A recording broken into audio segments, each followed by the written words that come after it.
हे नमस्कार, welcome to back note video. आज हामीले कुरा गर्नेछौँ फेसबुक ट्रिक्स र टिप्सको बारेमा। सो यो भिडियोले पुरै लास्टसम्म हेर्दैन होला। So let's get started. Tips number 1, जस्तै हामीले फेसबुक चलाउँदाखेरि कुनै लगइनको समस्या आइरहेछ, कुनै सस्पिसियसको कारण तपाईको एकाउन्ट लक भइसकेको छ। यस्तो अवस्थामा तपाईको फ्रेन्ड, फोटोज, एक्टिभिटिज, डाटा सबै डिस्ट्रोय भएर जान्छ। यस अवस्थामा तपाईले के गर्नुपर्ने हुन्छ भन्दाखेरि एउटा सेटिङ दिएको छ, त्यो सेटिङ तपाईले एक्टिभेट गर्नुपर्ने हुन्छ। त्यो एक्टिभेट गरिसकेपछि तपाईको प्रत्येक डाटा, फ्रेन्ड्स, फोटोज प्लस तपाईको प्रोफाइल एभ्रिथिङ तपाईले कन्ट्रोल गर्न सक्नुहुन्छ अरु फेसबुक एकाउन्टले। यसको लागि तपाईले के गर्नुपर्ने हुन्छ भन्दाखेरि फर्स्ट अफ अल तपाईले जानुपर्ने हुन्छ फेसबुक ओपन गर्नुपर्ने हुन्छ। देन फेसबुक ओपन गरिसकेपछि तपाईले राइट साइडमा तीनटा धर्छ हेर्न सक्नुहुन्छ, त्यसमा क्लिक गर्नुस्। देन त्यसपछि तपाईले तलतिर जानुपर्ने हुन्छ। तलतिर तपाईले हेर्न सक्नुहुनेछ सेटिङ्स एन्ड प्राइभेसी भनेर, त्यसमा क्लिक गर्नुपर्ने हुन्छ। देन क्लिक गरेपछि तपाईले यसमा सेटिङ्स भनेर हेर्न सक्नुहुन्छ, त्यो सेटिङ्समा तपाईले ट्याप गर्नुस्। देन त्यसपछि तपाईले यहाँ हेर्न सक्नुहुनेछ, यहाँ यस पर्सनल इन्फर्मेसन तपाईले के गर्नुपर्ने हुन्छ, यहाँ पर्सनल इन्फर्मेसनमा क्लिक गर्नुस्। देन त्यसपछि तपाईले तलतिर म्यानेज एकाउन्ट भनेर हेर्न सक्नुहुन्छ। देन म्यानेज एकाउन्टमा क्लिक गर्नुस्। देन त्यसपछि तपाईले यहाँ हेर्न सक्नुहुनेछ, हाम्रो स्क्रिनमा हेर्न सक्नुहुन्छ तपाईले लेगेसी कन्ट्याक्टमा के गर्नुपर्ने हुन्छ, क्लिक गर्नुस्। त्यो लेगेसी कन्ट्याक्टमा क्लिक गरिसकेपछि तपाईले यहाँ के गर्नुपर्ने हुन्छ, चुज गर्नुपर्ने हुन्छ। यहाँ तपाईले चुज गर्नुपर्ने हुन्छ लेगेसी कन्ट्याक्ट। यसमा तपाईले के गर्नुपर्ने हुन्छ, ट्याप गर्नुस्। देन ट्याप गरिसकेपछि तपाईले के गर्नुपर्ने हुन्छ भन्दाखेरि तपाईले टेम्पोररी जुन फेसबुक बनाउनु भएको छ यसमा कनेक्ट गर्नुपर्ने हुन्छ। सर्च गर्नुस् र एड गरिदिनुस्। सेन्डमा क्लिक गर्नुस्। सेन्डमा क्लिक गरिसकेपछि तपाईले के गर्नुपर्ने हुन्छ भन्दाखेरि यसमा डाटाहरू सबै अन गरिदिनुपर्ने हुन्छ। त्यो सबै डाटाहरू तपाईले त्यो अर्को टेम्पोररी एकाउन्टबाट तपाईले सबै डाटाहरू तपाईले कनेक्ट गर्न सक्नुहुन्छ। प्रोफाइल पिक्चर चेन्ज गर्न सक्नुहुनेछ। तपाईले फोटोहरू, फ्रेन्डहरू सबै एड गर्न सक्नुहुन्छ। जस्तै फ्रेन्ड रिक्वेस्ट आएको सबै यो डाटाबाट, यो अर्को तपाईको टेम्पोररी एकाउन्टबाट डाटा एड पर्मिसन तपाईले के गर्नुपर्ने हुन्छ, अलाउ गर्नुपर्ने हुन्छ। अलाउ गरिसकेपछि तपाईले सेभमा क्लिक गर्नुस्। देन त्यसपछि तपाईको यो एकाउन्ट सबै कन्ट्रोल गर्न सक्नुहुन्छ। तपाईको टेम्पोररी एकाउन्टले सबै तपाईको यो एकाउन्ट लक भइसके पनि तपाईले अर्को एकाउन्टले यसलाई कनेक्ट गर्न सक्नुहुन्छ, ह्यान्डल गर्न सक्नुहुन्छ, चलाउन सक्नुहुन्छ। यसको लागि यो सिस्टम एक्टिभेट गरेर राख्नुपर्ने हुन्छ तपाईले पहिला नै। And coming to the second feature, तपाई आफ्नो फेसबुक एकाउन्टलाई सेक्रेट एन्ड सेन्सिटिभ बनाउन सक्नुहुन्छ। जस्तै तपाईको एकाउन्ट कसैले एक्सेस गरिरहेछ, ह्याक गर्न ट्राई गर्दैछ भने त्यस्तो अवस्थामा ओटिपी आउँछ या एब्रोड या फरेन कन्ट्रीबाट तपाईको एकाउन्ट एक्सेस हुन सक्छ। एक्सेस भइसकेपछि तपाईको एउटा एसएमएस आउँछ, यो account has been access from Nigeria या क्यालिफोर्निया या एक्स्ट्रा। यसरी तपाईको एकाउन्ट यसरी एक्सेस हुन सक्छ या कसैले एक्सेस गर्न सक्छ। यस्तो अवस्थामा तपाई आफ्नो एकाउन्टलाई कसरी सेक्योर एन्ड सेन्सिटिभ बनाउनु त, यसको लागि तपाईले के गर्नुपर्ने हुन्छ भन्दाखेरि फेसबुक ओपन गर्नुपर्ने हुन्छ। देन फेसबुक ओपन गरेपछि तपाईले के गर्नुपर्ने हुन्छ भन्दाखेरि माथि राइट साइडमा दिएको तीनटा धर्स छ, त्यो तीनटा धर्समा तपाईले ट्याप गर्नुस्। देन ट्याप गरिसकेपछि तपाईले तलतिर हेर्न सक्नुहुनेछ सेटिङ्स एन्ड प्राइभेसीको अप्सन दिएको छ। त्यो सेटिङ्स एन्ड प्राइभेसीमा के गर्नुपर्ने हुन्छ, तपाईले क्लिक गर्नुस् र सेटिङमा जानुस्। त्यो सेटिङ्समा गइसकेपछि तपाईले के गर्नुपर्ने हुन्छ भन्दाखेरि स्क्रोल गर्नुस्। देन स्क्रोल डाउन गरिसकेपछि तपाईले सेक्युरिटी एन्ड लगइनमा क्लिक गर्नुपर्ने हुन्छ। सेक्युरिटी एन्ड लगइनमा क्लिक गरिसकेपछि तपाईले एउटा अप्सन यहाँ हेर्न सक्नुहुन्छ, गेट अलर्ट अनरिकग्नाइज लगइन भनेर दिएको हुन्छ। त्यसमा तपाईले के गर्नुपर्ने हुन्छ भन्दाखेरि त्यसमा टच गर्नुस्, ट्याप गर्नुस्। देन ट्याप गरिसकेपछि तपाईले यहाँ तीनटी अप्सनलाई तपाईले अन गर्नुपर्ने हुन्छ, नोटिफिकेसन, मेसेन्जर र इमेल एड्रेस भनेर। तीनटैमा तपाईले के गर्नुपर्ने हुन्छ, गेट नोटिफिकेसन भनेर सेभ गर्नुपर्ने हुन्छ। तीनटैमा तपाईले मेसेन्जरमा पनि त्यस्तै सेभ गर्नुपर्ने हुन्छ, गेट नोटिफिकेसन भनेर। त्यस्तै तपाईले हेर्न सक्नुहुन्छ एसएमएस आइसकेको छ। यसरी गेट नोटिफिकेसन गर्नुहुन्छ भने तपाईको लगइन कतितिर भइरहेछ भने तपाईले अटोमेटिकली एउटा नोटिफिकेसन आउँछ, यो तपाईको एकाउन्ट कहाँ लगइन भएको छ भनेर तपाईले थाहा पाउन सक्नुहुन्छ र तपाई आफ्नो फेसबुक एकाउन्टलाई सेक्योर गर्न सक्नुहुन्छ। यो सिस्टमको मद्दतले, यो फिचरको मद्दतले, यो जुन फेसबुकमा रहेको छ यो फिचर तपाईले एक्टिभेट गरेर राख्नुपर्ने हुन्छ। एक्जाम्पल तपाईले हेर्न सक्नुहुन्छ, मेसेन्जरमा एउटा फेसबुक लगइन अलर्ट भनेको एसएमएस आइसकेको छ। यसरी तपाईले जब अन गर्नुहुन्छ त्यस्तो अवस्थामा तपाईको फेसबुक एकाउन्ट कतितिर लगइन भइरहेछ भने त्यो एउटा अलर्ट तपाईलाई अगाडि नै आइदिन्छ। लगइन हुने बित्तिकै तपाईको एउटा अलर्ट आउँछ, इमेल एड्रेसमा आउँछ, मेसेन्जरमा आउँछ, नोटिफिकेसन यसरी देखाउँछ। तपाईको मेसेन्जरमा इमेलमा यसरी देखाउँछ यसले। एज एक्जाम्पल तपाईँले हाम्रो स्क्रिनमा हेर्दै हुनुहुन्छ। यसरी तपाईँले अन गरेर राख्नुपर्छ, आफ्नो सेक्युर गर्न सक्नुहुन्छ फेसबुक एकाउन्टलाई। And coming to the feature number 3, यसमा के हुन्छ भन्दाखेरि जस्तै तपाईँले आफ्नो फेसबुक एकाउन्ट कतैतिर कुनै एप्लिकेसनमा लगइन गरेर राख्नु भएको छ, त्यस्तो अवस्थामा तपाईँलाई लाग्छ मेरो एकाउन्ट फेसबुक एकाउन्ट मेरो डाटाहरू एक्सेस भइरहेछ, त्यस्तो लाग्छ भने त्यस्तो अवस्थामा तपाईँलाई एक्सेस भइरहेछ, मेरो डाटाहरू एक्सेस भइरहेछ कतै, त्यस्तो अवस्थामा तपाईँले के गर्नुपर्ने हुन्छ भन्दाखेरि तपाईँले फर्स्ट अफ अल जानुपर्ने हुन्छ फेसबुक एकाउन्टमा।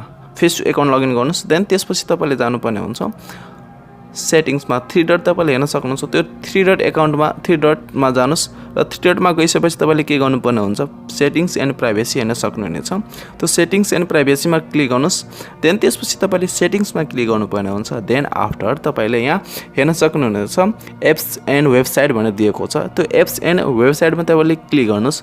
देन त्यसपछि तपाईँले के गर्नुपर्ने हुन्छ भन्दाखेरि तपाईँले हेर्न सक्नुहुनेछ लगइन विथ फेसबुक भनेर दिएको छ, त्यो त्यसमा तपाईँले क्लिक गर्नुपर्ने हुन्छ। फर्स्टमा लगइन विथ फेसबुक भनेर त्यसमा क्लिक गर्नुहुन्छ भने तपाईँले यहाँ हेर्न सक्नुहुन्छ 3टा अप्सन एक्टिभ, एक्सपायर्ड र रिमुभड भनेर दिएको छ। हेर्नु एक्टिभमा देखाइएको छ टिकटक र क्लास अफ क्लान दिएको छ। यस्तो तपाईँले जुन जुन एप्लिकेसनमा तपाईँले आफ्नो फेसबुक एकाउन्ट लगइन गर्नुभएको छ भने त्यो देखाउँछ। यसमा तपाईँले कुनै एप्लिकेसन तपाईँलाई लाग्छ होइन यो एकाउन्ट यो एप्लिकेसन मेरो डाटा एक्सेस गरिरहेछ भने त्यस्तो अवस्थामा तपाईँले यो एकाउन्टलाई रिमुभ गर्न सक्नुहुन्छ। टच गर्नुहोस् र रिमुभमा क्लिक गर्नुहोस्, यो रिमुभ हुनसक्छ। योहरू एक्सपायर देखाइदिएको छ। यसमा अर्को छ हाम्रो रिमुभड भनेर। हामी जस्तै रिमुभमा क्लिक गर्छौँ भने यसमा देखाउँछ यो हामीले कुन कुन एप्लिकेसन रिमुभ गरेछौँ त्यो देखाइरहेको छ। बिगल आयो भने छ मैले रिमुभ गरेछु त्यो देखाइरहेको छ। यो एक्टिभमा के गर्नुपर्ने हुन्छ तपाईँले कुनै पनि एप्लिकेसन तपाईँले अप्ठ्यारो लागिरहेछ यो एकाउन्ट यो एप्लिकेसनलाई मैले डाटा एक्सेस गरिरहेछ भने त्यस्तो अवस्थामा तपाईँले रिमुभ गर्न सक्नुहुनेछ। And coming to the feature number 4, त्यसको लागि तपाईँले के गर्नुपर्ने हुन्छ भन्दाखेरि 3 डटमा जानुहोस्, सेम प्रोसेस सेटिङ्स एन्ड प्राइभेसीमा जानुहोस् र सेटिङ्समा क्लिक गर्नुहोस्, ट्याप गर्नुहोस्। देन त्यसपछि तपाईँले जानुपर्ने हुन्छ नोटिफिकेसनमा। तपाईँले हेर्न सक्नुहुनेछ नोटिफिकेसन भनेर दिएको छ, नोटिफिकेसन सेटिङ्स भनेर दिएको छ। त्यो नोटिफिकेसन सेटिङ्समा क्लिक गर्नुहोस्। देन क्लिक गरिसकेपछि तपाईँले यहाँ हेर्न सक्नुहुनेछ सबै कमेन्टको, ट्यागको, रिमाइन्डर, फ्रेन्ड, एसएमएस सबै दिएको छ, बर्थडेको। यसमा के हुन्छ भन्दाखेरि तपाईँले कुनै पनि नोटिफिकेसनहरू तपाईँले नोटिफिकेसनदेखि धेरै बोर हुनुभएको छ भने त्यस्तो अवस्थामा तपाईँले यहाँबाट अफ गर्न सक्नुहुनेछ। सबै एसएमएसको जस्तै बर्थडे एसएमएस तपाईँले पाउन चाहनुहुन्न, कन्ट्रोल गर्न चाहनुहुन्छ, एसएमएस तपाईँले जतिखेर पनि एकाउन्टमा फेसबुक एकाउन्टमा तपाईँको नोटिफिकेसन आइरहेछ त्यस्तो अवस्थामा तपाईँले यो सबै एसएमएस नोटिफिकेसनहरू तपाईँले क्लोज गर्न सक्नुहुन्छ, अफ गर्न सक्नुहुन्छ, कन्ट्रोल गर्न सक्नुहुन्छ। यस्तो अवस्थामा तपाईँको कुनै पनि साथीले एसएमएस गरिरहेछ, आई मिन फ्रेन्ड्स पठाइरहेछ या लाइक गरिरहेछ, कमेन्ट गरिरहेछ, ट्याग गरिरहेछ, त्यस्तो अवस्थामा तपाईँको मोबाइलमा फेसबुक एकाउन्टमा तपाईँको नोटिफिकेसन बारमा नोटिफिकेसन देखाउँदैन। अफ गर्नुहुन्छ भने, अन गर्नुहुन्छ भने देखाउँछ, अफ गरेर राख्नुहुन्छ भने देखाउँदैन तपाईँले। यस्तो अवस्थामा यो फेसबुक एकाउन्टमा तपाईँले नोटिफिकेसन कन्ट्रोल गर्न सक्नुहुन्छ यो सेटिङले। Coming to the feature number 5 हो, यसमा तपाईँले के गर्नुपर्ने हुन्छ भन्दाखेरि यसमा पनि सेम प्रोसेस तपाईँले जानुपर्ने हुन्छ राइट साइडमा रहेको 3टा धर्छमा त्यसमा टच गर्नुहोस्। त्यहाँदेखि ट्याप गरिसकेपछि तपाईँले के गर्नुपर्ने हुन्छ भन्दाखेरि सेटिङ्स एन्ड प्राइभेसीमा जानुपर्ने हुन्छ। सेम प्रोसेस सेटिङ्स एन्ड प्राइभेसीमा जानुहोस् र सेटिङ्समा क्लिक गर्नुहोस्। देन सेटिङ्समा तपाईँले क्लिक गर्नुहुन्छ भने तपाईँले यहाँ हेर्न सक्नुहुनेछ एउटा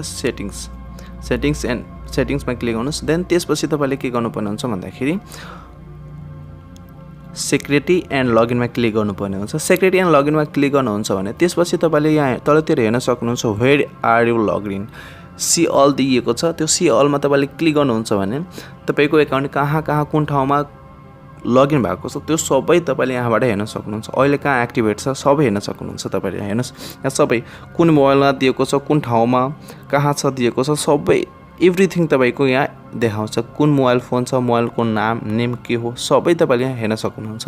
यहाँबाट तपाईँले रिमुभ पनि गर्न सक्नुहुन्छ। जस्तै कुनै ठाउँमा तपाईँले जस्तै यहाँ देखाइएको छ ग्यालेक्सी J5 प्राइम दोहा कतार, डिभाइस अपलोड दोहा कतार, अर्को छ J5 प्राइम युनाइटेड स्टेट, त्यो सबै डिफ्रेन्ट प्लेसमा लगइन भएको छ। यो लगइन तपाईँले लगआउट गर्न सक्नुहुनेछ यो सेटिङ्सबाट तपाईँले। Coming to the feature number 6 I mean यो फिचर चाहिँ छैन, बट एउटा आफ्नो फ्रेन्डलाई प्र्याङ्क गर्न सक्नुहुन्छ। यो ट्रिक्सको मतलब एउटा ट्रिक्स हो। यसमा के गर्नुपर्ने हुन्छ भन्दाखेरि तपाईँले एउटा स्ट्याटस जस्तो लेख्नुपर्ने हुन्छ, जस्तै जस्तै मेरो फोन कसैले चोरी गर्यो बट ऊ आफ्नो फोन यहीँ छोडेर गएको छ, उसको मोबाइलमा रहेको फेसबुक एकाउन्ट यहाँ दिएको छ, म यहाँ राख्दैछु भनेर यहाँ यसरी टाइप गरेर लेखेर someone stole my phone but forget to take his on phone, I can see Facebook account is भनेर यसमा एउटा लिङ्क क्रिएट गर्नुपर्ने हुन्छ। तपाईँले http://facebook.com/profile.php_random नाम राख्नुपर्ने हुन्छ। जस्तै तपाईँले हेर्न सक्नुहुन्छ हाम्रो स्क्रिनमा, तपाईँले स्ट्याटसमा त्यही राख्नुपर्ने हुन्छ, http://facebook.com/profile.php अनि $= एन्ड ऱ्यान्डम नम्बर तपाईँले 1 2 3 4 5 जति पनि नम्बर राख्नुहोस्, राखेर तपाईँले के गर्नुपर्ने हुन्छ, पोस्ट गर्नुपर्ने हुन्छ। देन पोस्ट गरिसकेपछि तपाईँको साथीहरू यो लिङ्कमा क्लिक गर्यो भने त्यसको जसले त्यो लिङ्कमा क्लिक गर्छ त्यसकै प्रोफाइल ओपन हुन्छ। देन ओ माई गड भन्छ, अचम्म कसरी हेर्नुहोस्, मैले जस्तै क्लिक गर्ने लिङ्कमा मेरो फेसबुक एकाउन्ट ओपन हुन्छ। यो लिङ्कमा क्लिक गऱ्यो भने सेम जसले लगइन गर्छ त्यही एकाउन्टबाट लगइन गर्छ, त्यही एकाउन्ट तपाईँको ओपन हुन्छ। अनि अमेजिङ लाग्छ फ्रेन्डले, हो कस्तो लिङ्क रहेछ त्यो। यसरी तपाईँले आफ्नो फ्रेन्डलाई प्र्याङ्क गर्न सक्नुहुन्छ। यसको मतले यो एउटा ट्रिक्स हो, यसको मतलब तपाईँले आफ्नो फ्रेन्डलाई प्र्याङ्क गर्न सक्नुहुन्छ। एज अ मिन रमाइलो। सो तपाईँहरूलाई भिडियो कस्तो लाग्यो कमेन्ट बक्समा कमेन्ट गर्नुहोला। भिडियोलाई लाइक गर्नुहोस्, च्यानललाई सब्सक्राइब गर्नुहोस् र सँगसँगै राइट साइडमा रहेको बेल आइकनले पनि प्रेस गर्नुहोस् ताकि मैले कुनै न्यू भिडियो अपलोड गर्दा तुरन्त नोटिफिकेसन आओस्। So press the bell icon be the first one to watch my future video. Thank you.